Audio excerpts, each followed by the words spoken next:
Real quick, guys, I want to say thank you to all of our viewers and our followers and stuff on the Instagram pages and Facebook, even on here on YouTube.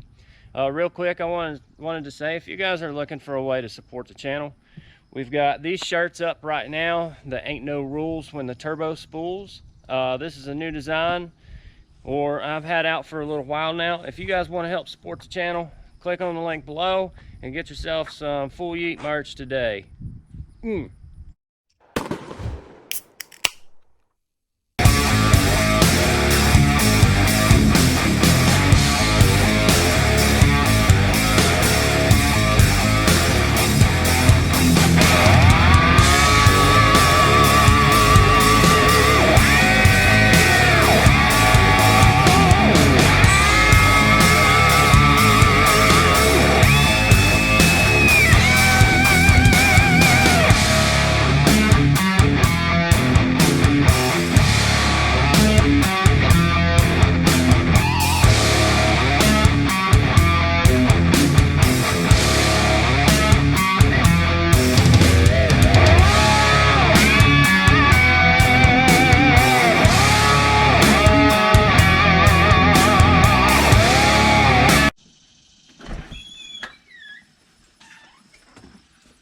How's my hair look? I'm recording you. I know. Does my beard look good? Yes.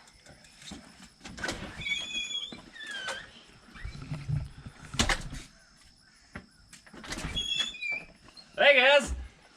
Today's gonna be a wonderful day. We got some goodies. We got a couple new stuff for the X3. So come with me. We're gonna open some boxes. Get some stuff going on here.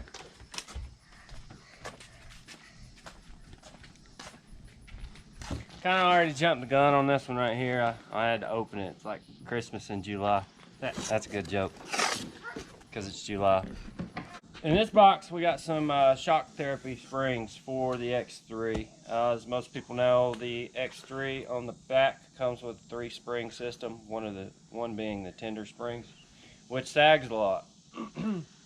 I've done the Fox tune, tuned mine up, and it starts sagging now, and I've lost some ground clearance, and I've read a lot about how the shock therapy stuff makes the ride quality better, and I don't lose ground clearance. So anyways, we'll get straight into this.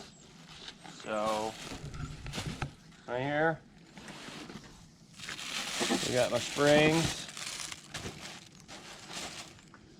I think these are the rear setups.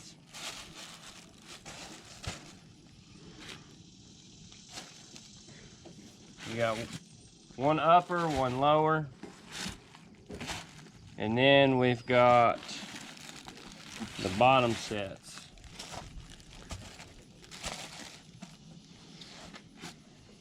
So you got the front uppers here and here, and then the front lowers. Now, something that I'm going to do a little bit different. These, you see them in the sunlight, they're silver. The only option that they come in is silver.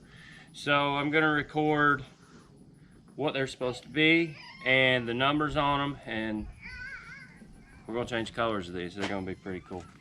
We'll dig around in here and see what else I can find in the box. Looks like there's some goodies. Huh. That's pretty cool. It must be a sweatband for your arms. Or a soft pad or something, I don't know. Koozie. A koozie? You think that's a koozie? Yeah, I got a can over here. You want to go get it? We'll try it out. And then I got a cool little shock therapy keychain. That's pretty cool. Yep. Anyway, put all this stuff back in the box.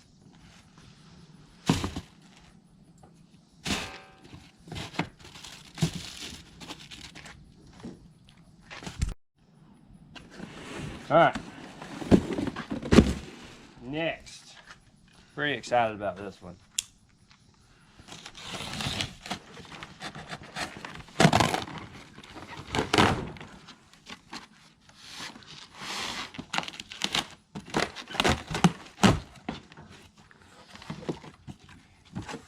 these are my brand new shoes.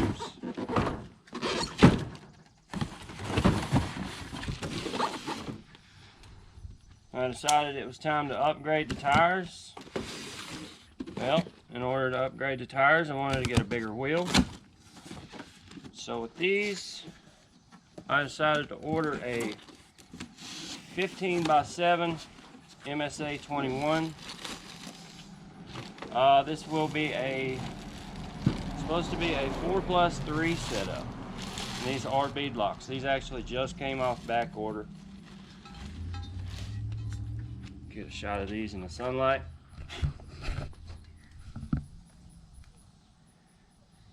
I prefer the dish style, so all this is not getting destroyed by rocks like the factory ones that I've got. These come complete with all the hardware and the rings. We're actually going to get these color changed too. So, see if we can find the rings. They're buried in here somewhere. Yeah. Got it.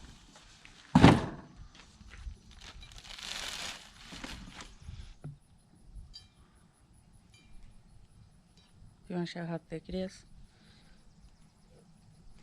So it's probably not the world's most extreme wheels, but I like them. They are reasonably priced. I actually got this and the springs from UTV Source. So I will drop a link in the beginning of this video. So if you guys want to purchase any of these items, you can do so. I get nothing from it. So anyways, let's take these to the powder coat shop. So I'm trying to figure out what, I guess, brand of tires that I want to go with. The tire setup on these wheels. The wheels are set up 15x7s, 4+3s, and 0 offsets. So it should make me a little bit wider. Definitely wanting to go with 32s. Been looking at the Maxxis Rockzillas, the sticky compounds, but I kind of want to. Wanting to try out the Rampages. If you guys have tried Rampages versus the Zillas, give me some feedback on them. It would be greatly appreciated. I have dug around on the internet and I've not really found any solid advice. You know, people will be like, oh god, these are awesome, and that'd be about it. You know, I want like a comparison of saying, hey, this does this, hey, this does that. But big problem I'm running into right now is the Zillas are back on back order, and the only ones that I've been able to find were the non-sticky compounds. And I'm wanting to go with the sticky compound if I do choose the Zillas for the single fact of we got a lot of rock crawling here, so making it a little more even up with the other guys. Jay's got the sticky compounds on the Rock and Trail, and he just put 35s on the Turbo S. If you guys haven't seen the Turbo S in action yet, we were going to do a short video about it when we went down to Abernathy Cycles to pick it up, and we did part of it, and that just, we didn't have time. Wasn't able to finish it, wanted to come back to Windrock. Abernathy's was like 5 hours away from us, so by the time we got back it was super dark. But anyways, you guys will probably see it in the next video that we make. It's pretty cool. The Turbo S rigs are badass. But anyways, enough of that. Drop down in the comments, let me know what you think about the tire choices, if you have any in-depth feedback between the two. Now, truthfully, my X3 is the 64-inch model. Now, I kind of, if I could widen it up a little bit, which is why I went with the 4.3 setup, if I could widen it up, I would like to go with 72-inch if I ever did it again. It adds more stabilization from side to side when you're crawling and whatnot. The 64-inch comes in pretty handy whenever we hit trails and stuff that, you know, are were very narrow, but mass majority of the time, the 72 would have done what I needed it to. So, hopefully these springs will give me a little bit more ground clearance because I need it. And wheels will give me a little bit more width, give me some traction. That way I'm not narrowed up and get in that rollover zone.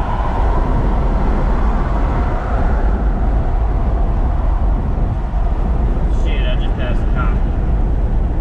Well, and pull out behind me, we might be good. Anyways, so yeah, if I had to do it over again, I would definitely go with a 72. Then I get more ground clearance, go with a wider setup, and hopefully get about 76 inches out of it, maybe, roughly. That's just my guesstimate. All right, so I'm up here with Miles, Mr. Chicky. Got the springs and the wheels and stuff dropped off. I actually ordered some powder from Prismic Powders. Shout out to that place. They had it back to me in, I think, a day and a half after ordering it. But anyways, to cap off the end of this video, Miles is gonna tell you a little bit of details about some of the powder coat stuff done. If any of you guys are close or local to Knoxville, he's a personal friend of mine. Hit him up. I will put ways to contact him to help this man out in his COVID situation. So, anyways, give me a few details about the stuff that's on here. The wheels and cage are powder coated. Like anything metal, essentially I can powder coat. Magnesium does weird shit, but pretty much it. Anything metal that'll fit in my oven. Is your pegs and stuff powder coated? That's anodized. That's anodized, so it's pretty cool. The wheels and levers and all the little brackets and stuff are all done. Not that much on there. I was kind of wanting to do this color purple on the wheels. Powder coat's extremely durable. Yeah. Like even on the levers, like they've been on there 2 years getting rubbed on and they're still there. Yeah. With leather gloves on. Nice. Durability's definitely there. Yeah, powder coat over paint, especially in off-road stuff. But anyways, I'm going to use that to end this video. The next video that comes out about this will be the color of them and everything whenever they're done. So, peace out, guys.